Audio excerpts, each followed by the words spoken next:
অবশেষে নতুন একটি প্রতিবেদন প্রকাশ পেয়েছে। পে স্কেলের ভাগ্য নির্ধারণ হতে পারে কাল। এ বিষয়ে বিস্তারিত আলোচনা করার শুরুতে যারা এখনও চ্যানেলটি সাবস্ক্রাইব করেনি তারা অবশ্যই সাবস্ক্রাইব করুন। নতুন পে স্কেল নিয়ে প্রধানমন্ত্রীর সঙ্গে অর্থমন্ত্রীর বৈঠক রোববার। মূলত আগামীকাল নতুন একটি বৈঠক হতে যাচ্ছে। নতুন বেতন কাঠামো আদৌ কার্যকর হবে কিনা, হলে কবে হবে, যুদ্ধসহ বিশ্ব পরিস্থিতি সিদ্ধান্তকে জটিল করে তুলছে। নতুন বেতন কাঠামোর জন্য রাখা 40,000 কোটি টাকা গেছে ভর্তুকিতে। এসব বিষয় নিয়ে আগামীকাল প্রচুর আলোচনা হবে। আগামী 2026-27 অর্থ বছর থেকে সরকারি কর্মচারীরা নতুন স্কেলে বেতন পেতে পারেন, তবে সেটি একই সঙ্গে পুরোপুরি বাস্তবায়ন হওয়ার সম্ভাবনা খুবই কম। প্রথম ধাপে হয়তো মূল বেতন বা বেসিক অংশ কার্যকর হতে পারে এবং অন্যান্য সুবিধা পরে ধাপে ধাপে বাস্তবায়ন করা হতে পারে। ডক্টর মোহাম্মদ আলী খান এনডিসি সদস্য, জাতীয় বেতন কমিশন এসব কথা বলেছেন। এছাড়াও হাসান আরিফ বলেছেন, অন্তর্বর্তীকালীন সরকারের আমলে গঠিত জাতীয় বেতন কমিশনের প্রস্তাবিত সরকারি কর্মকর্তা কর্মচারীদের জন্য নতুন পে স্কেল ভবিষ্যৎ নিয়ে অনিশ্চয়তা তৈরি হয়েছে। কমিশনের সুপারিশ বাস্তবায়ন নির্ভর করছে সরকারের চূড়ান্ত সিদ্ধান্তের উপর। চলতি অর্থ বছরের এই সুপারিশ যে বাস্তবায়ন হচ্ছে না তা স্পষ্ট, কারণ নতুন বেতন কাঠামো বাস্তবায়নের জন্য সম্ভাব্য যে বরাদ্দ রাখা হয়েছিল তা জ্বালানি সংকট মোকাবেলায় ব্যয় করা হয়েছে।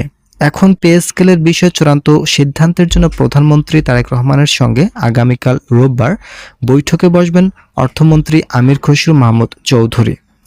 অর্থ বিভাগ সূত্রে জানা গেছে, ওই বৈঠকে বেতন কমিশন বিষয়ে গুরুত্বপূর্ণ সিদ্ধান্ত হতে পারে, কারণ এই বৈঠকে কমিশনের ভবিষ্যৎ কার্যক্রম এবং সুপারিশ বাস্তবায়নের সম্ভাবনা নিয়ে বিস্তারিত আলোচনা হবে।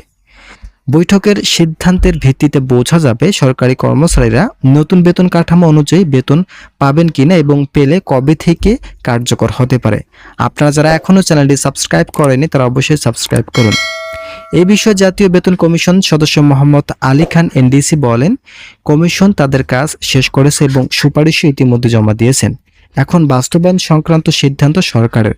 তার ভাষ্য অনুযায়ী অতীতের অভিজ্ঞতায় দেখা গেছে কোনো বেতন কমিশনের সুপারিশের শতভাগ বাস্তবায়ন হয়নি, তাই বর্তমান কমিশনের সুপারিশও পুরোপুরি বাস্তবায়িত হবে কিনা তা নির্ভর করছে সরকারের চূড়ান্ত সিদ্ধান্তের উপর। সাবেক এই সচিব বলেন, তার জানা মতে আগামী 2026-27 অর্থ বছর থেকে সরকারি কর্মচারীরা নতুন স্কেলে বেতন পেতে পারেন, তবে সেটি একই সঙ্গে পুরোপুরি বাস্তবায়িত হওয়ার সম্ভাবনা কম। প্রথম ধাপে হয়তো মূল বেতন বা বেসিক অংশ কার্যকর হতে পারে এবং অন্যান্য সুবিধা পরে ধাপে ধাপে বাস্তবায়ন করা হতে পারে। অতীতের কয়েকটি বেতন কমিশনের ক্ষেত্রেও একই ধরনের ধাপে ধাপে বাস্তবায়নের উদাহরণ রয়েছে।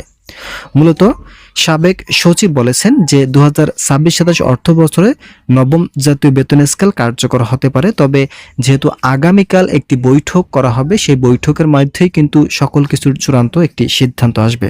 তবে এই সিদ্ধান্ত অনুযায়ী পুরোপুরি একযোগেই নবম জাতীয় বেতন স্কেল কার্যকর করা হবে না, এখানে ধাপে ধাপে বিশেষ সূত্র জানিয়েছে যে 3টি ধাপে নবম জাতীয় বেতন স্কেল কার্যকর হতে যাচ্ছে। তবে বর্তমান বৈশ্বিক অর্থনৈতিক পরিস্থিতি এই সিদ্ধান্তকে জটিল করে তুলছে বলে তিনি উল্লেখ করেন। মধ্যপ্রাচ্যে ইরানকে ঘিরে যুক্তরাষ্ট্র ও ইসরায়েলের যুদ্ধ পরিস্থিতির প্রভাব বিশ্ব অর্থনীতিতে অস্থিরতা তৈরি করেছে। এই প্রভাব বাংলাদেশের অর্থনীতিতেও পড়ছে, ফলে সরকার বর্তমান ব্যয় সাশ্রয়ের নীতিতে চলছে।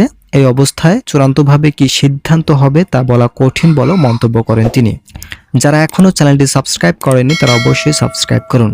অর্থ বিভাগের সূত্রে জানায়, সম্প্রতি জাতীয় বেতন কমিশনের সদস্যরা নিজেদের মধ্যে বৈঠক করেন। সেখানে কমিশনের ভবিষ্যৎ কার্যক্রম নিয়ে আলোচনা হয়। আলোচনায় সিদ্ধান্ত হয়, সরকার যদি কমিশনের সুপারিশ বাস্তবায়নের বিষয়ে ইতিবাচক অবস্থান নেয় তবেই কমিশনের কার্যক্রম এগিয়ে নেওয়া হবে, অন্যথায় কমিশনের কার্যক্রম কার্যত স্থবির হয়ে যেতে পারে। রোববার বৈঠকে প্রধানমন্ত্রী মতামত নেওয়ার পর কমিশনের সুপারিশ নিয়ে পরবর্তী পদক্ষেপ নির্ধারণ করা হবে।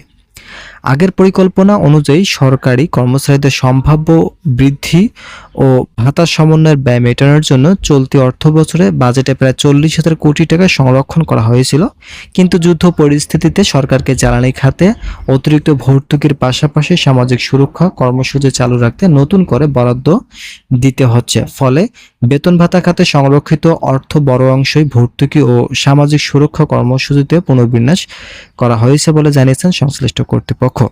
তাই চলতি অর্থ বছরে নতুন বেতন কাঠামো বাস্তবায়নের সুযোগ কার্যত নেই। আগামী 2026-27 অর্থ বছরে এটি কার্যকর হবে কিনা তা নির্ভর করবে সরকারের আর্থিক সক্ষমতা ও নীতিগত সিদ্ধান্তের উপর। মধ্যপ্রাচ্যে যুদ্ধ পরিস্থিতি দীর্ঘ হলে সরকারের আর্থিক চাপ আরও বাড়বে, সেক্ষেত্রে নতুন বেতন কাঠামো বাস্তবায়ন আরও কঠিন হয়ে পড়বে।